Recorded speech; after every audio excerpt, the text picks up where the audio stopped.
Cinta pertama, cerita pendek yang saya tulis disadur dari kisah nyata seorang teman. Seperti kebanyakan remaja pada umumnya, atau jutaan manusia lain di luar sana, aku, Indra, seorang cowok remaja, siswa kelas 1 SMA, dengan penampilan yang sangat biasa saja, juga pernah merasakan cinta pertama. Seperti kata orang, dari mata turun ke hati.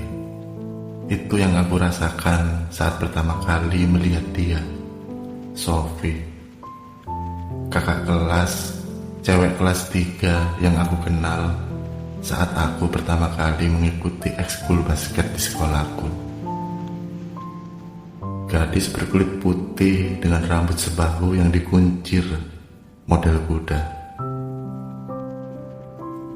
"Hai, anak baru ya?" sapanya saat itu. Saat pertama kali mengajakku ngobrol di pinggir lapangan sebelum ekskul dimulai. "Oh iya kak, aku Indra," jawabku agak kaget menipali pertanyaannya waktu itu. "Aku Sophie, semangat ya," ucapnya saat itu, dibarengi sebuah senyuman yang terlihat sangat bersahabat. Sebuah kata yang terdengar sangat merdu saat itu, juga sebuah nama yang akan selalu aku ingat, entah sampai kapan. Sebuah perkenalan yang biasa saja, tapi bagiku sebuah momen yang sangat indah. Hari-hariku di sekolah kulewati dengan penuh antusias setelah itu.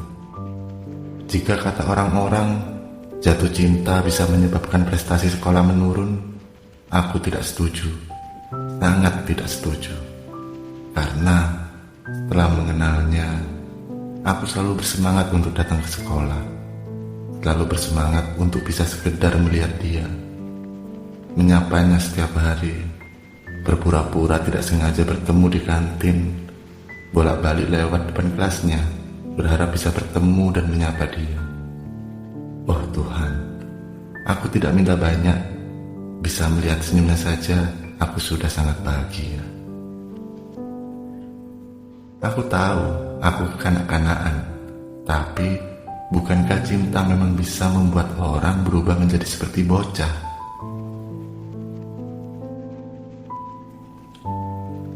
Beberapa bulan setelah pertemuan pertamaku dengan dia, kami menjadi semakin dekat. Aku sering menghabiskan waktu di malam hari dengan menelponnya, ngobrol panjang lebar, membicarakan apa saja yang bisa dibicarakan, membahas apa saja yang mungkin bisa membuat dia tertawa. Ada banyak kesamaan yang kami miliki.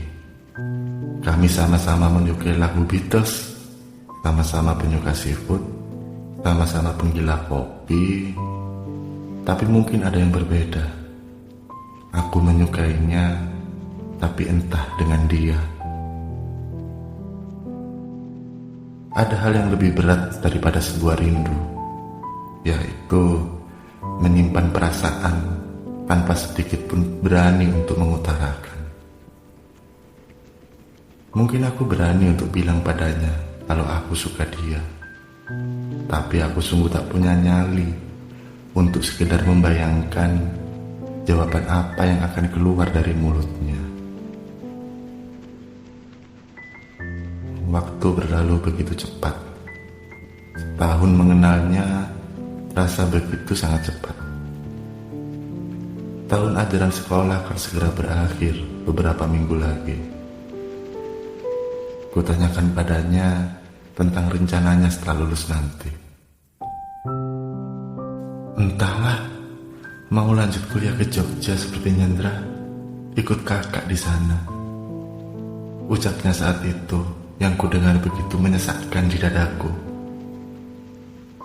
"Jauh banget, kuliah ke Jogja. Kamu bercanda kan? Terus nanti kita gak bisa ketemu lagi dong?" tanyaku saat itu, berharap rencananya untuk kuliah di Jogja hanya sebuah gurauan. Bukannya setiap perjumpaan memiliki arti karena sebuah perpisahan. Tergantung arti yang kita tinggalkan, manis atau pahit, katamu saat itu. Aku tahu Sofi. Aku tahu jika pada sebuah perpisahan, Tuhan sedang mengajarkan makna kesabaran pada hambanya. Aku tahu itu. Tapi apa kamu tahu apa yang selama ini aku simpan dalam-dalam? Apa kamu tahu sebuah rahasia yang aku kunci rapat di dalam diam? Apa kamu mau tahu apa yang selama ini aku mau? Dan seperti roda yang terus berputar, waktu pun mengantarkanku pada kenyataan harus merelakan kepergianmu tanpa sedikit pun berani mengatakan kalau aku mencintaimu. Hari-hariku kini berbeda setelah kepergianmu. Tidak ada lagi orang yang bisa membuatku bersemangat untuk pergi ke sekolah.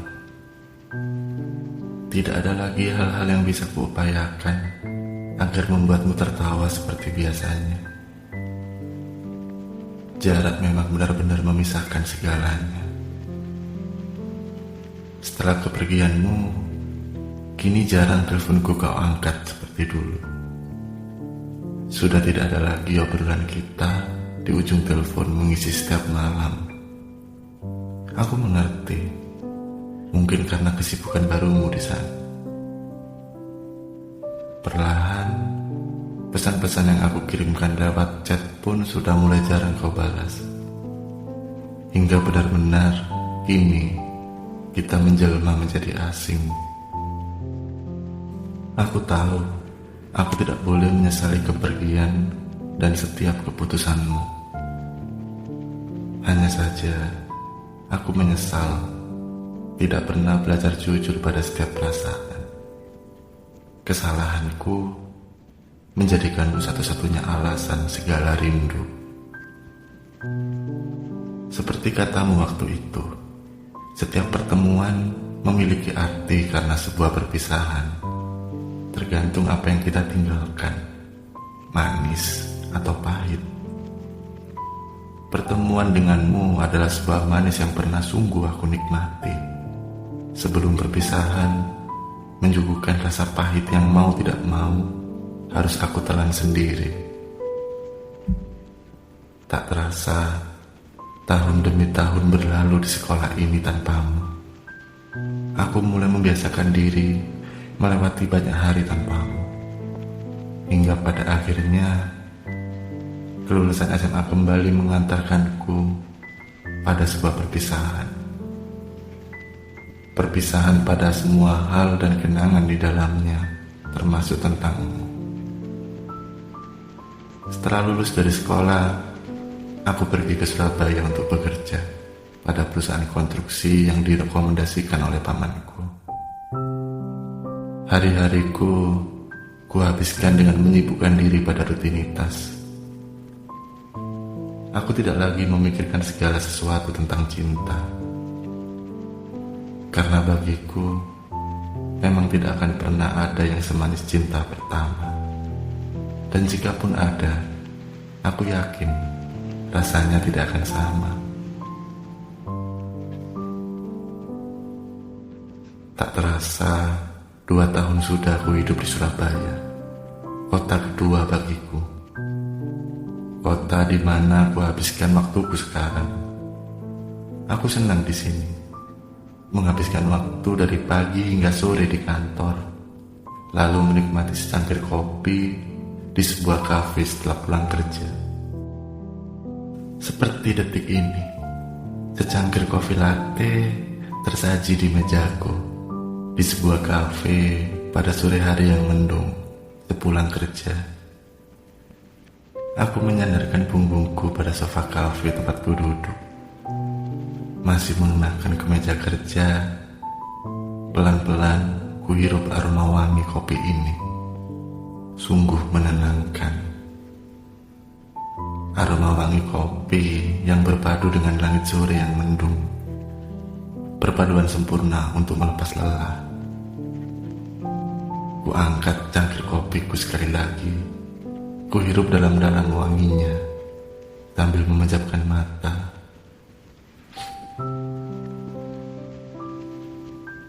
Indra, ku dengar ada seseorang yang memanggilku. Ada tepukan lembut yang aku rasakan di bahuku. Sekilas, aku mengenal suara itu. Suara lembut yang sangat tidak asing di telingaku. Pelan-pelan ku buka mataku dan menoleh ke arah suara itu. Sophie, gadis dengan perawakan tinggi berkulit putih, dengan rambut sebahu yang selalu dikuncir kuda. Aku seperti bermimpi bisa melihatnya lagi kali ini. Kamu Indra kan? Astaga, lama banget ya ketemu. Gimana kabarmu sekarang? Kok bisa di Surabaya? Tanyanya bertubi-tubi dengan nada yang sangat antusias. Kupersilakan dia duduk, lalu kami larut dalam obrolan panjang setelah itu. Obrolan panjang yang sudah lama sekali aku rindukan. Aku kerja di sini, Sof. Sudah 2 tahunan. Kalau kamu, kok bisa di sini juga? Tanya aku yang sangat ingin tahu kabarnya sekarang. Aku juga kerja di sini, baru 2 bulan. Setelah lulus kuliah kemarin, aku keterima kerja di kota ini. Kok bisa ya kita kebetulan ketemu di sini? Ucapmu sambil tersenyum. Seperti saat kebetulan kita bertemu di pinggir lapangan basket dulu ya, Sof. Kataku padanya. Aku tahu, tidak ada yang kebetulan dalam hidup ini. Tuhan selalu merencanakan sesuatu yang kita mungkin belum mengerti. Tapi ada satu hal yang aku mengerti sekarang. Kali ini, aku tidak akan menyia-nyiakan kesempatan. Takdir sudah begitu baik, sekali lagi mempertemukanku pada cinta pertama. Dan apapun resikonya, sekarang aku akan belajar jujur dengan perasaan. Karena mencintai bukan hanya tentang merelakan, tapi juga tentang menyatakan.